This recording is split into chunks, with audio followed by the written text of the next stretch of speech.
महाशिवरात्रि की पौराणिक कथा अनुसार एक चित्रभानु नामक का शिकारी था जो पशुओं की हत्या करके अपना परिवार चलाता था। उसके ऊपर एक साहूकार का कर्ज था, लेकिन कर्ज न चुका पाने के कारण क्रोधित साहूकार ने उसे शिवमठ में बंदी बना लिया। संयोग से उस दिन शिवरात्रि का पर्व था। बंदी रहते हुए शिकारी ने मठ में ही शिव संबंधी धार्मिक बातें सुनी। वहीं उसने शिवरात्रि व्रत की कथा भी सुन ली। जब शाम हुई तो साहूकार ने उसे बुलाया और पूछा कि कर्ज कब तक चुका पाओगे। शिकारी ने साहूकार को अगले दिन सारा आर्ण लौटा देने का वचन दे दिया। ऐसा सुनते ही साहूकार ने उसे छोड़ दिया। फिर शिकारी जंगल में शिकार के लिए निकल गया। दिन भर बंदी गृह में रहने के कारण वह भूख प्यास से परेशान हो रहा था। सूर्यास्त होने पर वह एक जलाशय के पास गया और वहां पर एक पेड़ पर थोड़ा सा जल पीने के लिए लेकर चढ़ गया। अब वह यहीं पर किसी जानवर के आने का इंतजार करने लगेगा, क्योंकि उसे पूरी उम्मीद थी कि यहां कोई न कोई जानवर अपनी प्यास बुझाने जरूर आएगा। शिकारी जिस पेड़ पर बैठा था वह बेलपत्र का पेड़ था और उसी पेड़ के नीचे पत्तों से ढका हुए शिवलिंग भी मौजूद था। शिकारी ने मचान बनाते समय जो टहनियां तोड़ी वे संयोग से शिवलिंग पर जा गिरी। इस प्रकार दिन भर भूखे प्यासे रहने की वजह से शिकारी का शिवरात्रि व्रत भी हो गया और शिवलिंग पर बेलपत्र भी चढ़ गए। कुछ समय बाद गर्भिणी मृगी तालाब पर पानी पीने पहुंची। शिकारी ने तुरंत ही धनुष पर तीर चढ़ा दिया और उसने ज्यों ही प्रत्यंचा खींची, उसके हाथ के धक्के से कुछ पत्ते और जल की कुछ बूंदें पेड़ के नीचे बने शिवलिंग पर जा गिरीं और अनजाने में ही शिकारी की पहले प्रहर की पूजा हो गई। मृगी शिकारी से बोली, मैं गर्भिणी हूं, शीघ्र ही प्रसव करूंगी। तुम इस तरह एक नहीं बल्कि 2 जीवों की हत्या करोगे, जो ठीक नहीं है। मैं बच्चे को जन्म देकर तुम्हारे समक्ष अवश्य प्रस्तुत हो जाऊंगी, तब मुझे मार लेना। शिकारी ने प्रत्यंचा ढीली कर दी और मृगी को जाने दिया। कुछ ही देर बाद एक और मृगी उधर से निकली। शिकारी ने तुरंत ही धनुष पर बाण चढ़ाया और फिर से उससे कुछ बेलपत्र नीचे शिवलिंग पर जा गिरे और अनायास ही शिकारी की दूसरे प्रहर की पूजा भी संपन्न हो गई।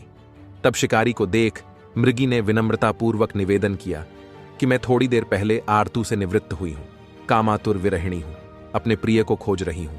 मैं अपने पति से मिलकर शीघ्र ही तुम्हारे पास आ जाऊंगी। शिकारी ने उसे भी जाने दिया।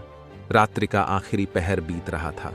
तभी एक और मृगी अपने बच्चों के साथ शिकारी के पास से निकली। शिकारी धनुष पर तीर चढ़ाकर छोड़ने ही वाला था कि मृगी बोली कि मुझे अभी मन मारो, मैं इन बच्चों को इनके पिता के हवाले करके लौट आऊंगी, तब तुम मुझे मार लेना। शिकारी हंसा और बोला, सामने आए शिकार को मैं कैसे छोड़ दूं? इससे पहले भी मैं 2 शिकार खो चुका हूं। मेरे बच्चे घर पर भूख प्यास से तड़प रहे होंगे। इस पर मृगी ने कहा, जैसे तुम्हें तुम्हारे बच्चों की ममता सता रही है, ठीक वैसे ही मुझे मेरे बच्चों की फिक्र है। इसलिए सिर्फ बच्चों के नाम पर ही सही मुझे थोड़ी देर के लिए जीवन दान दे दो। मेरा विश्वास करो, मैं इन्हें इनके पिता के पास छोड़कर अवश्य वापस आऊंगी। मृगी का दीन स्वर सुनकर शिकारी को उस पर दया आ गई और उसने उसे भी जाने दिया। शिकार न कर पाने से परेशान होकर शिकारी बेलपत्र तोड़ कर नीचे फेंकता जा रहा था। इस तरह से उसकी तीसरे प्रहर की पूजा भी स्वतः ही संपन्न हो गई। पौ फटने को थी तो उसने एक हृष्टपुष्ट मृग को उसी रास्ते पर आते देखा। शिकारी ने सोच लिया था कि इस बार शिकार हाथ से जाने नहीं देना।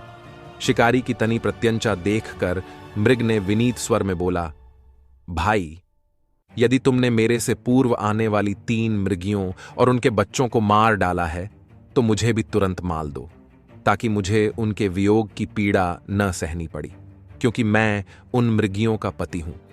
यदि तुमने उन्हें जीवन दान दे दिया है तो मुझे भी कुछ पल के लिए जीवन देने की कृपा करो। मैं उनसे मिलकर तुम्हारे समक्ष उपस्थित हो जाऊंगा।